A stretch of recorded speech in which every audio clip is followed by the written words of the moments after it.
This is Rock Talk with Mitch Lafon. Mitch Lafon. Welcome to Rock Talk with Mitch Lafon. I, of course, am Mitch Lafon. That is, it is amazing how that works out. And of course, I am in the mood for this show. The rhythm is right, and we are going to move to the music that we are going to talk about. And if we're lucky, well, we can roll all night, or rock and roll all night, which is also very good. Since we last spoke, I have had a chance to see Foreigner, Melissa Etheridge, and a bunch of other bands. And I gotta say, Melissa Etheridge, the sound coming from that PA, that just terrific. I don't know who her road crew is or what they're doing, but man, that sound was crystal clear. So if Melissa comes through town, I can guarantee that you are going to certainly enjoy the sonics of it all, because it was just perfect. I mean, it was just perfect. Also, while in Watertown, New York on August 21st, I had a chance to sing, perhaps not the appropriate word, but for these purposes, I had the chance to sing Lick It Up with the Foreigner's road crew at the sound check. Yes, I have now sang on Foreigner's stage, and listen, I put up the video on Twitter and Facebook, and please understand, I have no illusions of me being a rock and roll singer. It was just, I don't want to call it a goof, but it was fun. You know, it was a fun moment.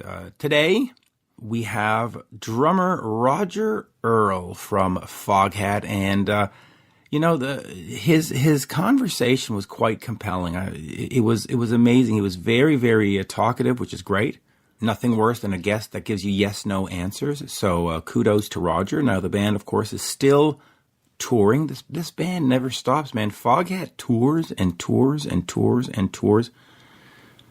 And anyway, it was an interesting conversation. Coming up in September, as I scale back to a show a week, we're going to have Dirty Honey. We should have the band Cold. Remember them? They have some new music out, and they are going to head out on tour, so we'll talk to them too.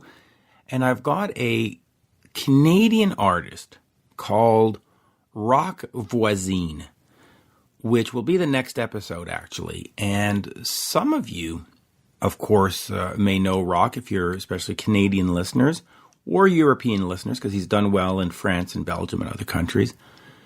And some of my American friends, you may not know who Rock is, though he did have a big hit with Richard Marx back in 1996, I believe it was.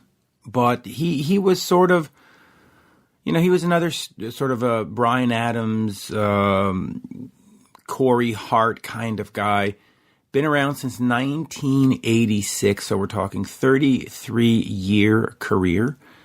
And it is mostly addressed for Canadian fans, just because he's not known so much in the south of the border. But I thought it was important to talk to him because he's doing a charity gig with the money going to the Heart and Stroke Foundation up here in Canada. And of course, I've had those 2 heart surgeries, so it's dear to my heart. But if you don't know him, I do suggest you listen, because it is an interesting chat. He is a great artist, and do check him out, Rock Voisine, and Rock is R-O-C-H. I think you'll discover he does a series of albums called Americana, which is a little bit like Rod Stewart's Great American Songbook albums. Covering Ring of Fire, Heart of Gold, and stuff like that. A little more of a country twang to it, but definitely is something worth checking out. Anyway, let me get over, and hey, while you're checking out stuff, let's do the gratuitous plugs. Loudtracks.com/Mitch for all your Mitch merchandise. I do have Mitch guitar picks now, which are not on Loud Tracks. I have those actually downstairs in the living room. And folks are asking me, how do I get one? How do I get one? How do I get one? Well, I had seen that more as a business card that I would hand out at industry events or at shows and stuff like that. But folks want them, so I got to sort of figure out how much do I sell these for and how do I get them to you, because I'm not going to charge you $2 for a guitar pick and then spend $2 on an envelope and $4 on postage. I mean that wouldn't make sense. But on the other hand, it seems a little much to say, well, you want one guitar pick, it's going to cost you $10. So, so it's kind of I don't know how I'm going to do this kind of thing, because I don't really want to charge you $10 for a guitar pick. But at the end of the day, to drive to the post office, which is about 20 kilometers from me, to get mailers or envelopes that are secure enough that they won't, the picks won't just fall out the side, and to post it, well, there's cost associated. So it's going to cost me probably $6, $7, $8 just to get it in the mail when you factor in the gas and the envelope and the postage. Anyway, tell me how we should do this if you want one. They're great picks, by the way. But, yes, and I was also going to say, while you're checking out stuff, go to my Facebook, my personal Facebook or my Twitter, and find that video of me singing, quote, Lick It Up with Foreigner on stage, or the Foreigner band. No, not the band, the Foreigner crew guys. But I will say this in my defense. I had no in-ear monitors and there were no wedges, so I could not hear myself nor the band, which probably a good thing. And speaking of good things, here is the one, the only, and mighty drummer for Foghat, Roger Earl. We are speaking with Foghat drummer Roger Earl. Roger, an absolute pleasure to talk to you. Well, thank you very much. It's nice talking to you, but we haven't said much yet, so we'll wait and see how that turns out. I guarantee it'll turn out great, and we'll try to go for about half an hour. And of course, the first question, I guess, is just where's the rock and roll, right? I mean, that is a great song from the latest album, Shaken and Stirred, with Earl and the Agitators. I've been listening to that album for the last couple of days. It's brilliant. It's fun. So let me start with that before we go into the history and why this and why that. And talk to me about Earl and the Agitators. Why not a Foghat album? Why Earl and the Agitators? And it's just a great slice of old school rock and roll. I mean, it really is a fun album to listen to. Thank you. Well, actually, how that came about was we were 2 or 3 songs short for Foghat's last album, Under the Influence, and I'd become good friends with Scott Holt, who was the guitar player with Buddy Guy's band for about 10 years, so he could play. And I invited Scott down to our studio down in Florida, Boogie Motel South, to help write some songs with myself and Brian Bassett. So it was me, Scott, and Brian was running the board. And instead of 3 songs, we wrote 17. Typical fucking musicians. So we picked 3 songs which we did on the Foghat album. In fact, Scott's actually singing on a couple of the songs on the last Foghat album, Under the Influence. Actually, we had a number of guests on that. Nick Jameson played on it, some bass on it, and Savoy Brown's Kim Simmons played on a number of songs. So it was we had a little help from our friends. But what happened was we had all these songs left over, and most of them were like pretty much finished. It was myself, Scott, Brian. Actually, it was the last record that Craig McGregor played on. I called up. We'd done all the arrangements and recorded everything, the drums, guitars, and vocals, but we had no bass on it. Well, Brian's a really good bass player, but I sent some of the songs to Craig McGregor, who, of course, was ill. He had lung cancer, and he was a big fan of Scott's. He played with him a couple of times and met him a number of times, and he said, I want to play on that. So Craig came down to the studio down in Florida, and within 3 days, actually even 2 days, he put the bass on all the songs, and it was that's where that started. and we've done a few gigs together, opening up for Foghat, and or if it financially it could work. Obviously, you can't get as much money as Foghat, but yeah, I love playing with Scott Holt. He's a fantastic human being. Myself and Brian, love the guy, and I'd really like to see him actually do something. So that was kind of a help. The reason it wasn't the Foghat album is because it wasn't Foghat, even though it ended up having 3 members of Foghat on it. But it seemed like a good idea. The name came from, we were in Dark Horse Studios in Nashville. We were finishing up on some other tracks that went on there. And afterwards, we were drinking some Foghat wine. I believe it was not a Pinot. It was a Cabernet Sauvignon. That's it. And Brian had polished off one of the bottles already, and he'd opened up the second bottle, and then he jumped up on the table and declared Earl and the Agitators. Now, by this time, we were all sort of laughing, and that's where the name came from. So we have to thank Brian Bassett for that.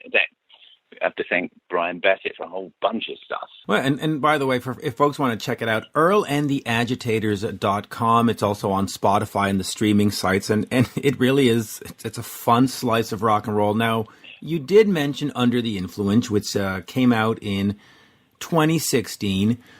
First of all, talk to me about making new music. Is that something that still sort of you need to do creatively, and you're a musician, and so that's what you do?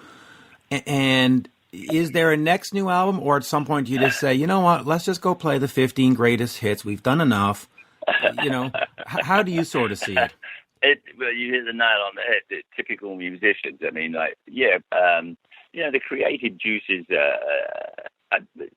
I always enjoyed doing it. In fact, every band I ever played in, right from the very beginning, the first band I was in when I was 16 or 17, with guys that I went to school with, the lead singer was Ray Dorset, who was in Mungo Jerry, and the other 2 guys, Dick and Dave, were like school boyfriends when we went to school together. And we used to do a bunch of originals then. We did mostly like blues, rock and roll kind of stuff, but we wrote originals then. And also when I was in Savoy Brown, Chris Jordan, I guess, was the main songwriter, along with Kim and Lonesome Dave to a degree. And we didn't just copy, American blues artists. I don't think we were really capable of doing that. But it was that influence, and I think Chris Jordan especially, came up with these fantastic songs that were obviously sort of blues influenced and had that sort of genre in mind, for want of a better word. But they were original. They weren't like, just copies of American blues artists. And I think Savoy Brown did this, did that. And I think Foghat does that. I mean, with I Just Want to Make Love to You, that was very different from previous versions. And same with other, blues tunes that were recorded. We changed them just enough to make them ours, if you will. We're going to be, in fact, we were just down in Florida, myself, Brian, and Scott again. We're working on some stuff for Scott's upcoming record. And what did we do? We did about 4 songs down there. And Scott has a plethora of songs, if that's the right word. And I just really want to see him do something, because I think he's a real talent and, fabulous human being. I love working with him. Well, we'll have Earl and the Agitators too as well. And you did cover a couple of Savoy Brown songs on that one. Right. I want to talk to you about the importance of America and the American market. There's a couple of bands that I've interviewed in the past, including Status Quo, including Thunder, who are huge in the UK. They can tour the UK day in, day out, no problem. They come to Canada, they come to the United States, and they just don't have a place to play. How important was that decision in keeping the band alive to move to the United States and establishing yourself here? Let me go back to the day. What happened was when myself and Lonesome Dave left Savoy Brown, that was amicable. In fact, I still stayed friends over the years with Kim Simmons. But the manager of Savoy Brown decided that he was going to stop us from ever playing in Europe. Savoy Brown was with the Chrysalis agency, and the manager, Harry Simmons, had Chicken Shack and Savoy Brown, and they were two of the biggest acts in England. And I talked to Chris Ellis and Terry Wright, who owned Chrysalis, and they said, we can't book you because Harry said he would take these bands away. So he kind of screwed us. But what happened was we got a record deal with Bezel Records, thanks to Albert Grossman. He came over and saw us. And they were affiliated to Warner Brothers. And the publicist for the Beatles, what's his name? How can I forget it? It wasn't Epstein. No, that was the manager. No, it was the manager. Can I come back to that? Can you edit that? Yes, but I can also look it up right now. Let's see. The good thing about doing this. Derek Taylor. There you go. Derek Taylor. I've only had one cup of coffee so far. Derek Taylor really took a shine to the band. Really lovely man, and he got us some dates in England. We did a tour with Captain Beefheart for about 3 weeks, and he got us a number of dates, but we couldn't work in England, and nobody would book us. So the album was released over here in the States, and I Just Want to Make Love to You became a regional hit all over the place. And our manager, Tony Otida, at the time was an American, and he said, come over. And we all went, okay. So we came over, I think 72 was our first tour. We were over here for like 13 months. We played anywhere and everywhere. You know, it was like, it was our shot. We first date we played was in, it'll come to me in a minute. Anyway, it was like coming home. I mean, I was always a huge fan of the States. I loved it here. I felt we were comfortable.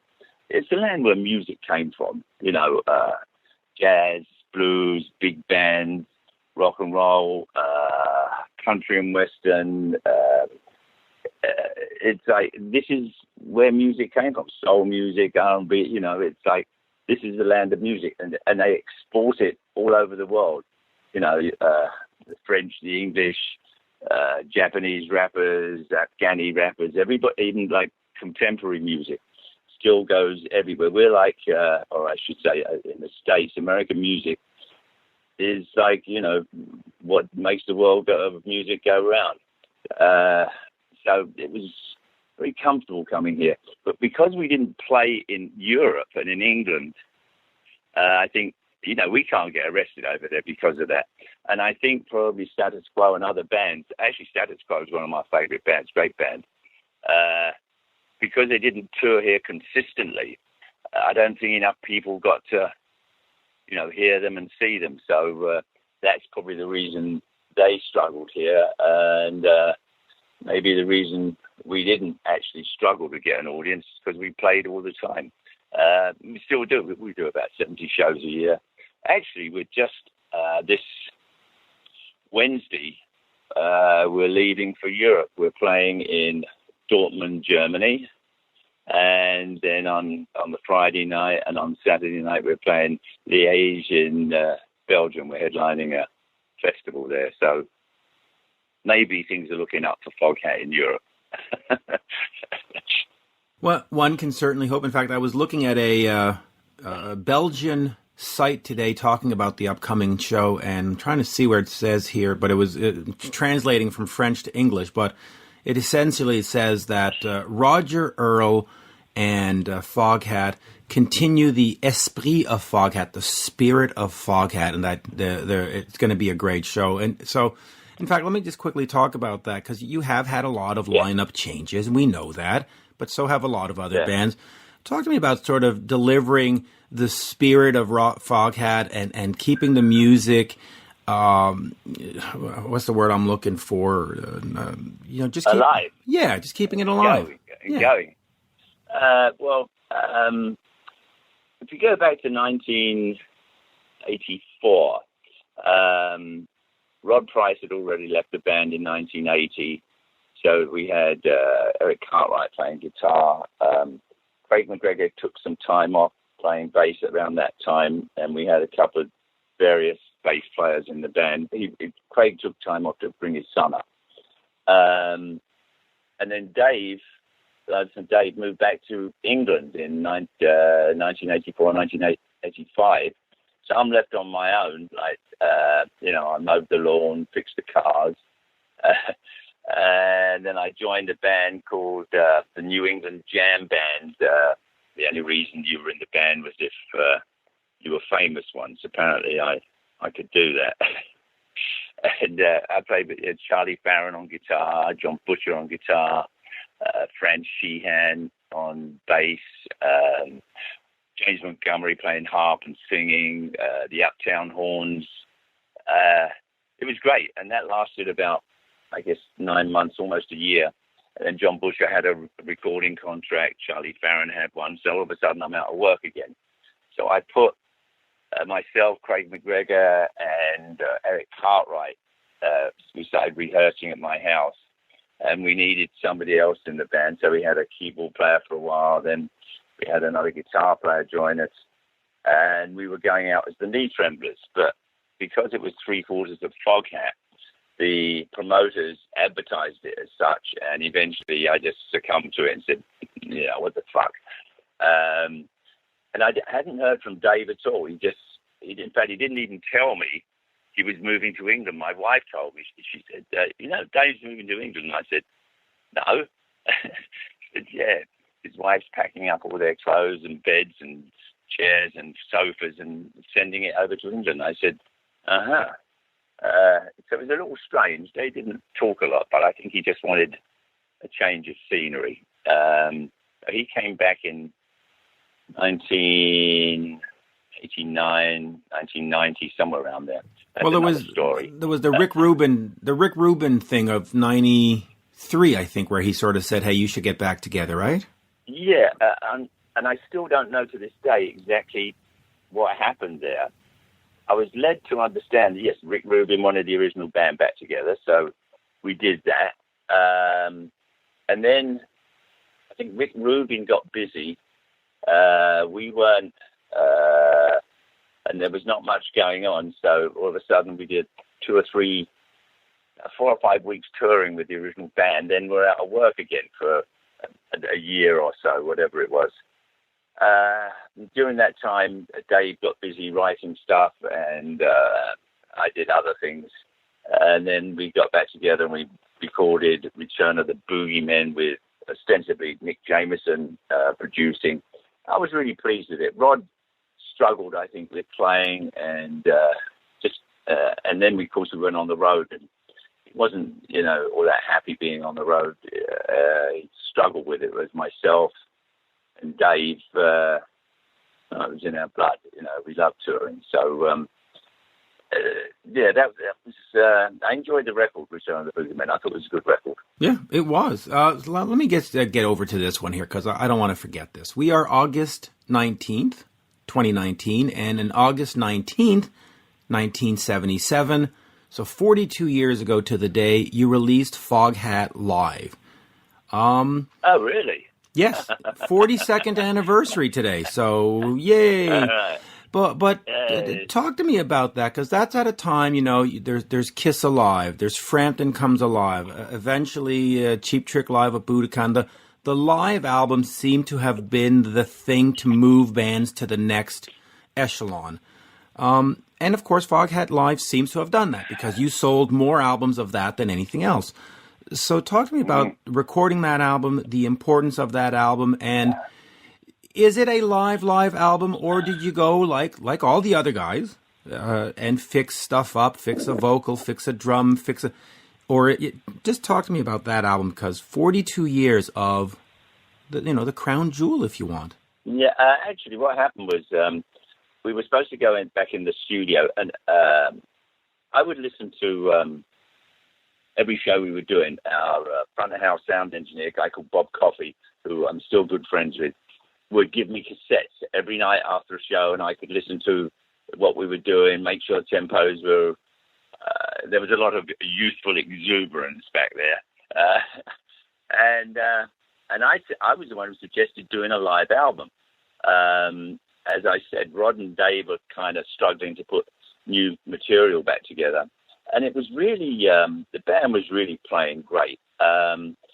The only things we fixed, there was a couple of the vocal mic went out on a couple of songs or missed it.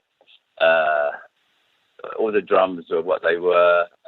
Bass was what it was. There was a couple of things we fixed. We mixed it up in Suntrader Studios, where we actually did the Fall for the City album, and Nick Jameson produced it. No, it was a live record, and there was the sad part was there was only like, was it 4 songs on there, 5 songs, something like that. 6. And I know we were doing, like, at the time, hour and a half, nearly 2 hours of music. So I know there's a bunch more materials, but Warner Brothers didn't want to do a double album. They didn't think it was going to sell. Figure that one out. And about 2 years ago, I was out on the West Coast of Warner Brothers. We were talking about, there was a couple of things going on, and they have all that stuff, all our videos, everything from the day. And I said, let's see what other stuff we have from with those live recordings. And they said, well, we don't know where they are. I said, well, let me go down now and have a look. And they said, no, you can't do that. I said, what do you mean can't do it? I mean, I'm probably the one who would recognize the tapes and say, because, we were doing Chateau Lafitte, we did probably Stone Blue, I think we probably recorded by that time.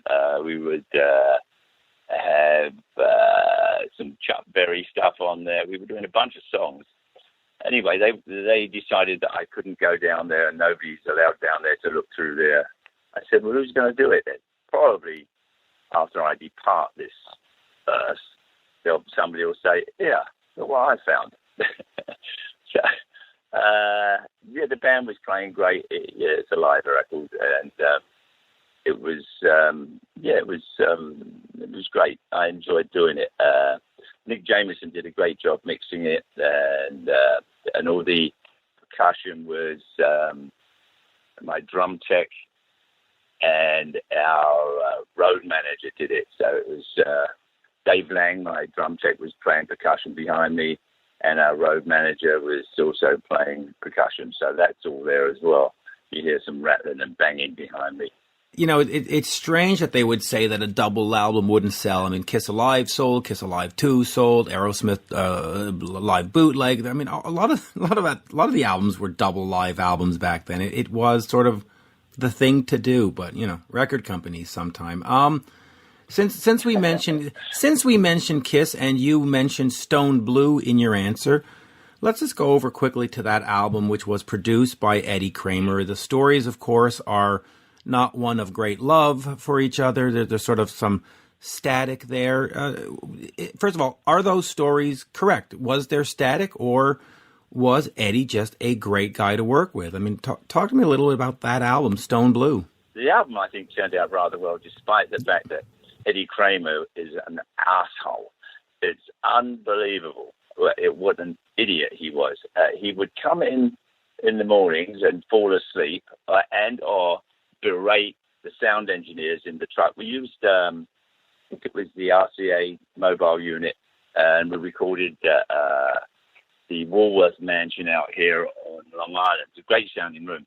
But Eddie was just obnoxious, and about halfway through the recording, I mean, I just wanted to smack the guy with a cymbal stand or something. He was just not to me, not to the band, but he treated everybody around him like, I found it offensive.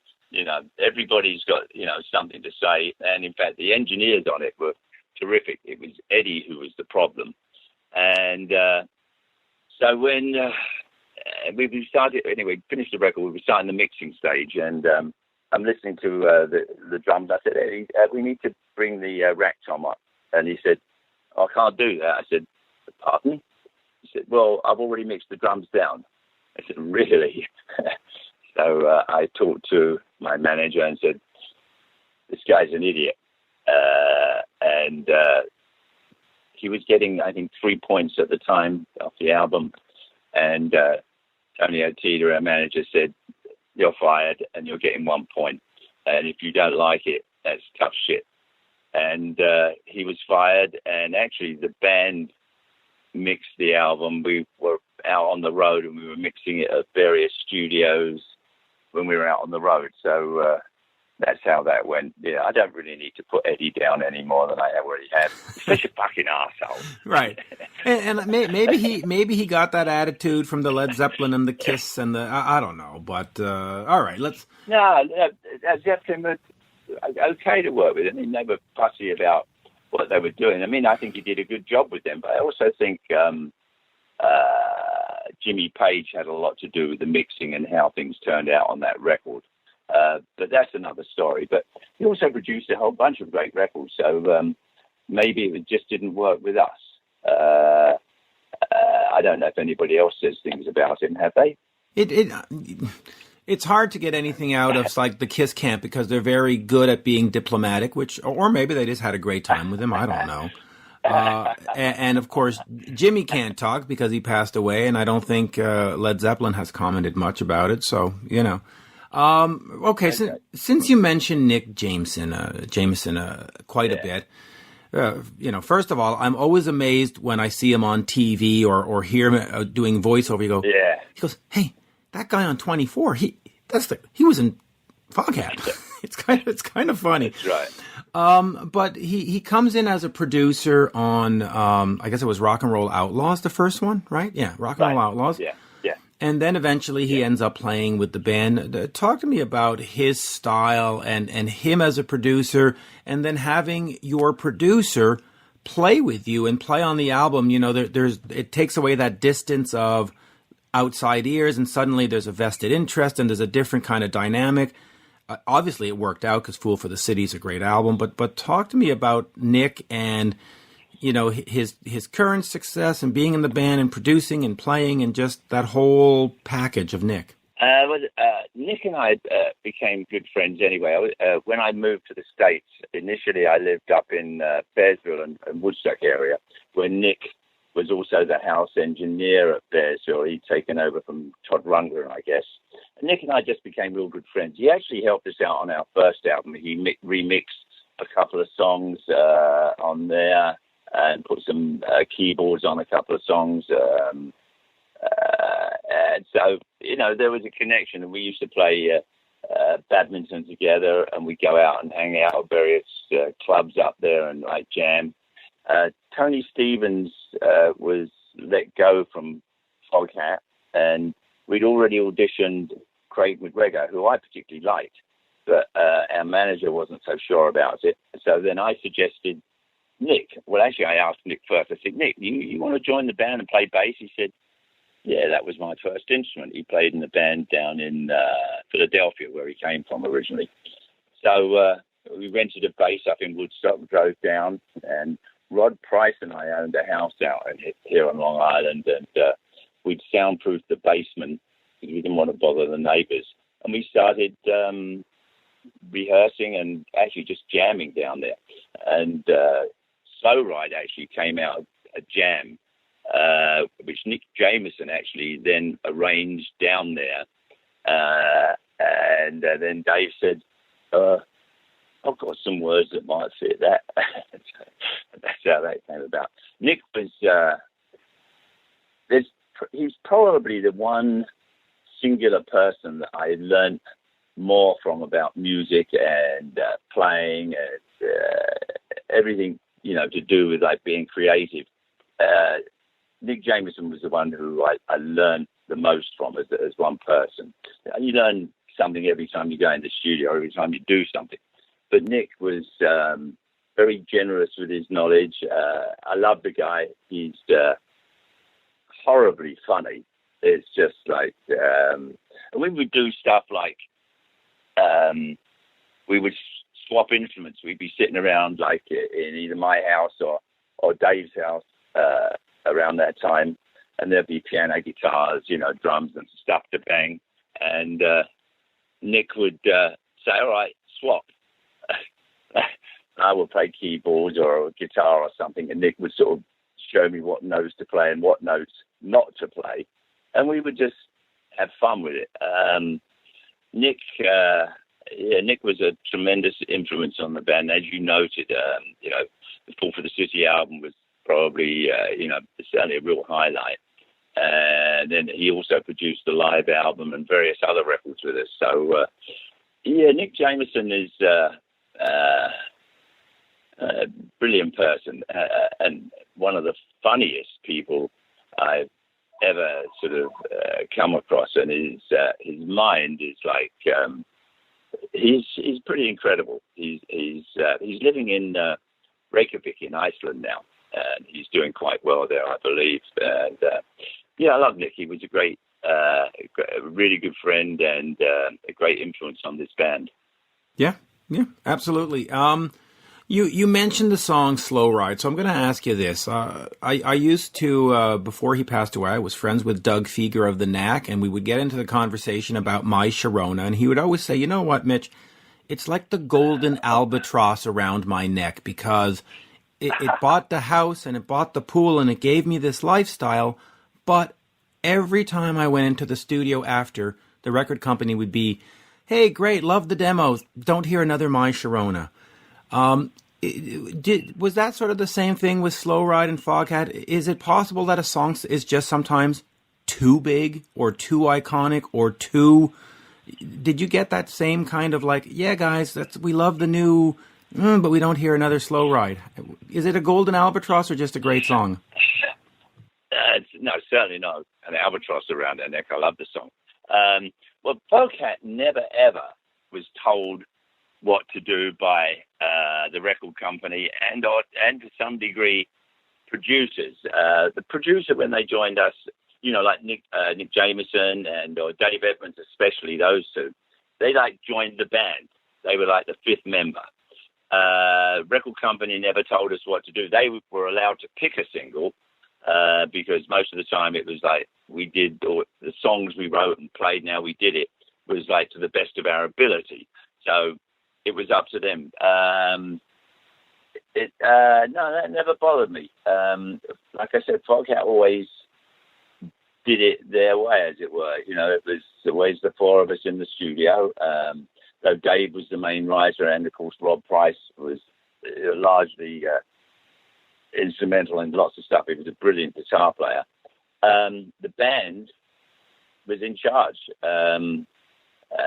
So you rise and fall depending on what you do. Yeah, now and again people with management and or somebody might say something, but generally speaking, we were left to our own devices, which could be good, could be somewhat of a problem. Actually, when it came to going in the studio, everybody in the band was like focused. It wasn't like, we wouldn't go in there and like, have a party and get drunk and all that other crap.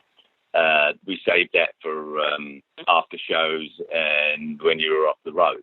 But when we're in the studio, we were serious.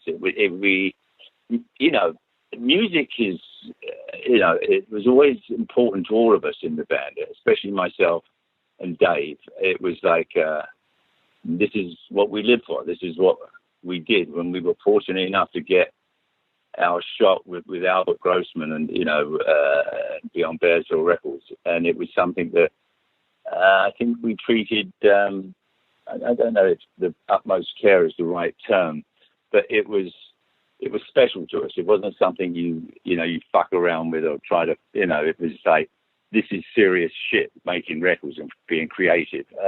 There were obviously times when you'd sit there and go, what do we do now? Or we'd hum and ha about a tune. And if the song wasn't working like by about 3 takes, we'd leave it and then come back to it another day. Or it was rarely more than 3 takes. Once we'd rehearsed a song and got it down, But there again, sometimes when you're in the studio, we would jam on stuff and then go, here we go. And then Dave would say, I've got some lyrics for that. No, we were sort of in charge. So no albatrosses. I love playing that song. Every song we recorded. In fact, every year we add like 4 or 5 songs to the set. But we'll play Slow Ride, Fall for the City, I Just Want to Make Love to You, Stone Blue, probably Driving Wheel as well.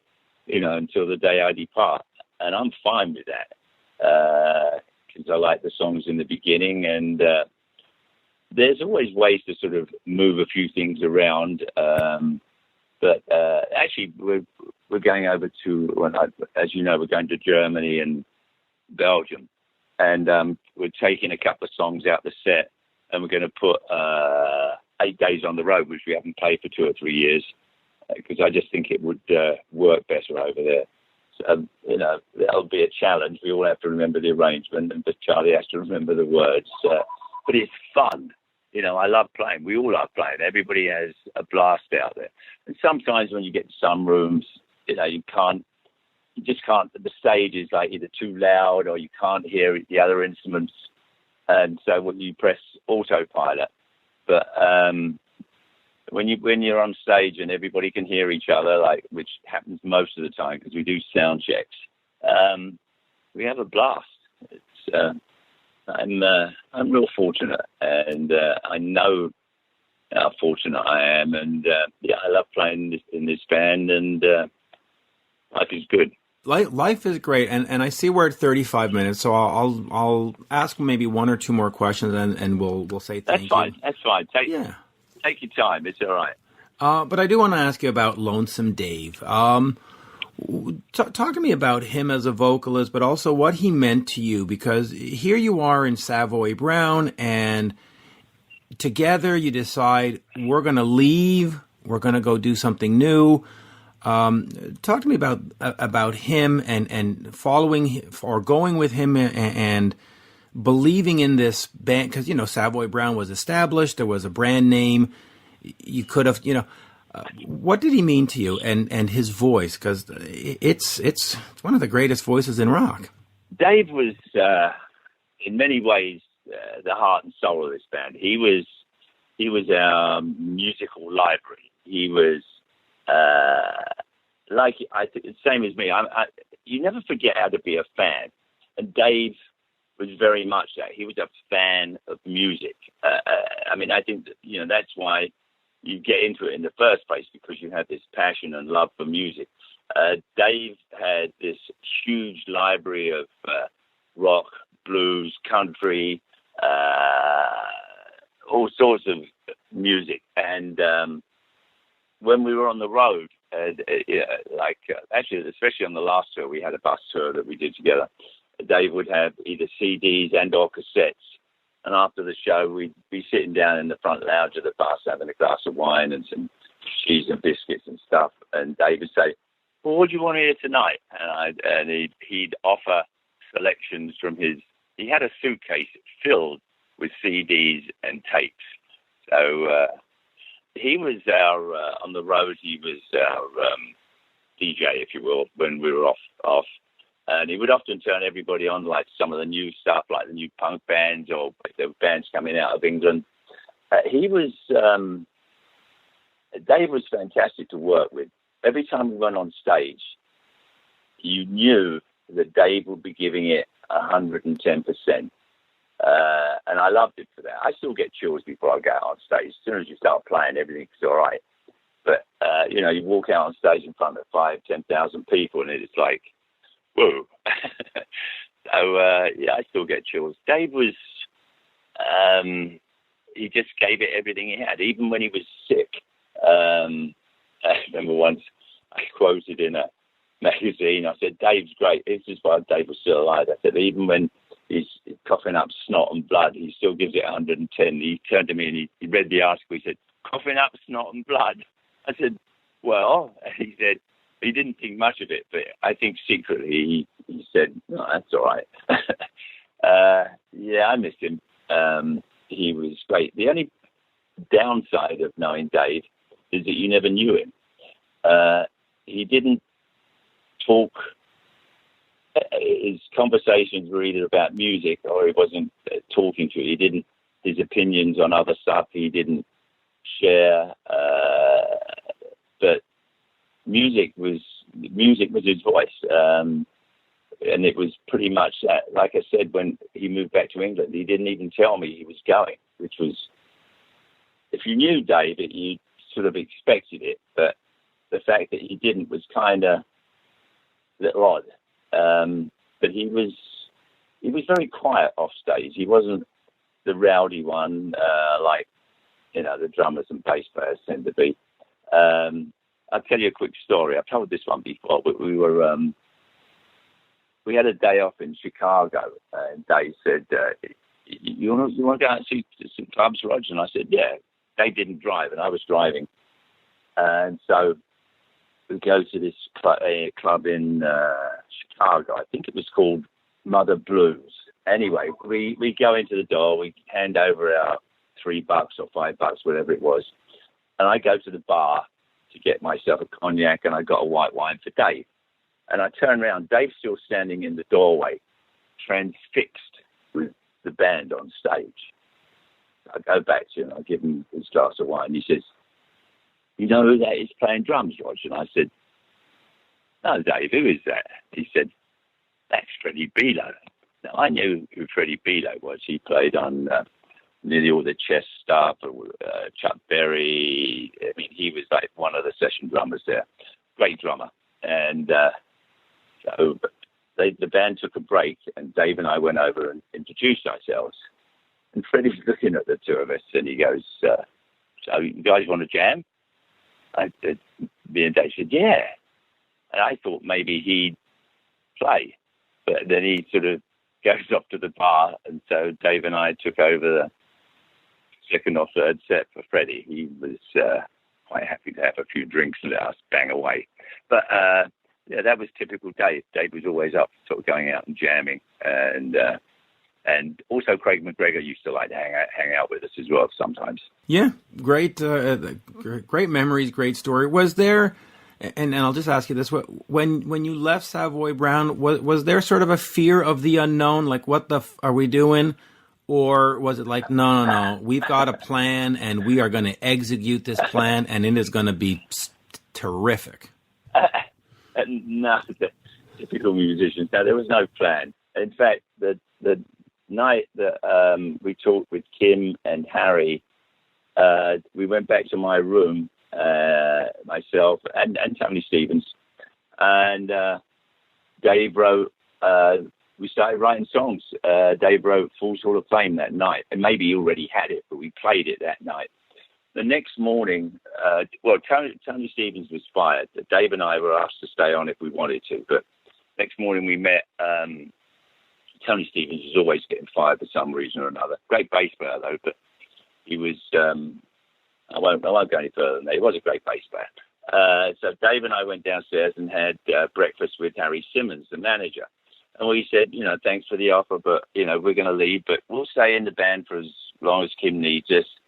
And with that, Harry took a dark turn, and that was when he explained to us that we'd never work again in England or the States because he would ban us.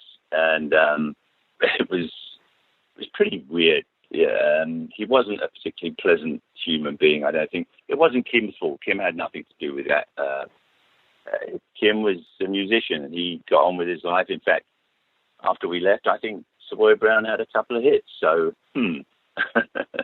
yeah, well, hey, there you go. Okay.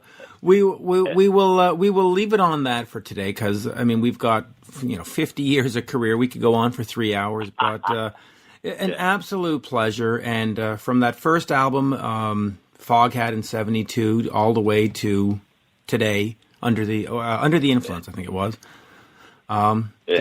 Great stuff, and hopefully we will see you in Canada, get into the Quebec, Montreal area. I'd love to come out and see the band, but as we say up here, merci beaucoup, thank you. Merci beaucoup too. My French is not that good. Parlez-vous en français, petit pear. I'm good with Italian now. You see, I'm not. I'm good with Italian food, though. Well, yeah, scusi, per favore, vino rosso grande, grazie. That's it. There you go.